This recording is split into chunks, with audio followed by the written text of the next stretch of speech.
We are living in amazing times, where technology has reached a level that our grandparents couldn't even dream of back in their young years. We can talk with people located at the other part of the world in just seconds through these small, smart devices that everybody uses on a daily basis. We can install and uninstall such a great variety of mobile apps meant to help make our lives easier. There is no doubt that these smartphones are a great addition to our everyday activities. But have you ever wondered if we are really the ones that use them and not them using us? What I'm saying to people is, to all of us, I'm not knocking the phone. What I'm saying is, what is it doing to us? Any intelligence service in the world that has significant funding and a real technological research team can own that phone the minute it connects to their network. As soon as you turn it on, it can be theirs. They can turn it into a microphone, they can take pictures from it, they can take the data off of it.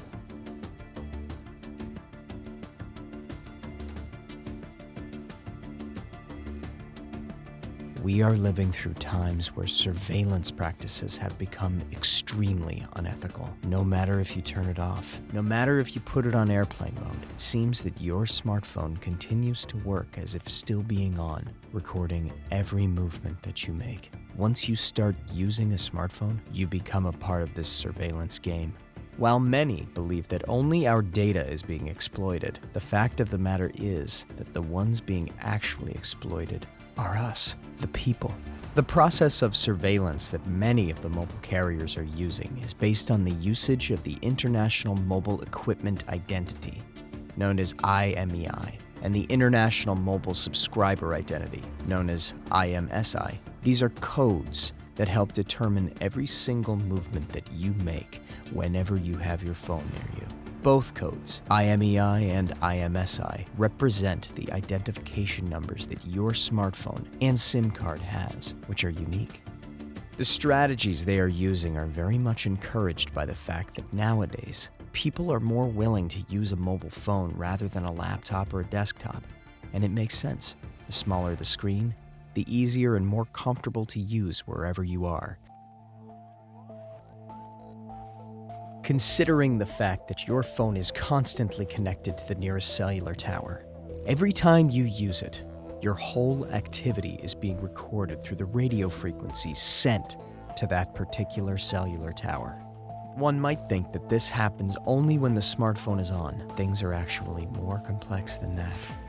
As radio frequency emissions are invisible, you can't see that your device, while being off, is still working, meaning that it keeps on sending data about your location and activity to cellular towers through the unique identification numbers we mentioned earlier, IMEI and IMSI. So this means that whenever you're carrying your phone with you, a record is being made about your presence in a certain location at a certain time that is used by companies to create their bulk collections of data. In other words, this is how mass surveillance takes place, collecting data in advance with the hope that it might become useful in the future. Now, is there something you can do to stop this? While this mass surveillance could be too complex to completely block it, any average person can simply shut the phone off. Yet, how can you tell if your device is actually turned off? You might just take out its battery, but can you do this with the current models of smartphones, since most of these devices come with a non-removable battery? Another approach to the issue could be to make the effort to try and diminish as much as possible the damage that this mass surveillance could cause you. Different ways of using your smartphone could be the answer, meaning that you could, let's say, use a virtual private network known as VPN that will encrypt and anonymize your online traffic. Also, you can turn to encrypted chat apps such as iMessage, which hide your messages and pictures to not be captured by surveillance programs. Turning off your phone's GPS seems to be another solution, but by doing so, some of your maps and weather apps won't work anymore. You might also turn it off and put it in a special bag, like a Faraday pouch. But this will completely block cell signals, and you won't be able to give or receive calls. We need to understand that there is an industry nowadays that has a main purpose of keeping the process of all the data being collected invisible. This means that you have no idea what the apps you're downloading on your phone are actually doing with the personal information that they require once you're setting up an account. You do have the option of checking or unchecking the box where it says that you agree with their terms and services. But what if you don't agree? Simple. You cannot set up the account you need, whether we're talking about Facebook or any other mobile app. So it's this conditioning that smartphone users have to succumb to in order to have access to certain online services that are becoming more and more useful in these times we're living in.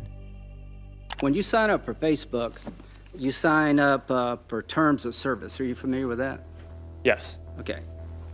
It says, the terms govern your use of Facebook and the products, features, apps, services, technologies, software we offer, Facebook's products or products, except where we expressly state that separate terms and not these apply. I'm a lawyer, I have no idea what that means. But when you look at terms of service, this is what you get. Do you think the average consumer understands what they're signing up for? I don't think that the average person likely reads that whole document. The whole process of gathering our personal information is so complex and lacks transparency that it's really hard to see what is actually happening when using the smartphone. This smart device that you and everybody in the whole world is using represents the bridge between you, the user, and the corporations, the governments. And in order to have the right to use the online services that everybody needs nowadays, you have to provide free access through that bridge to your personal data, which is collected and used without you having not even the slightest idea. You are being conditioned to use your phone that you paid for with the money that you worked for by following certain rules so that you become the main source of profit for those that need it. All this data that you're offering through the actions that you take with your smartphone becomes someone else's possession because all the records about you are not yours anymore. Once you agree, once you check that box that says you understood their terms and services, you are giving it all away to be used in whatever way profit hunters need to use it. In other words, as hard as it might be to understand, you agree that your phone is free to spy on you whenever and however.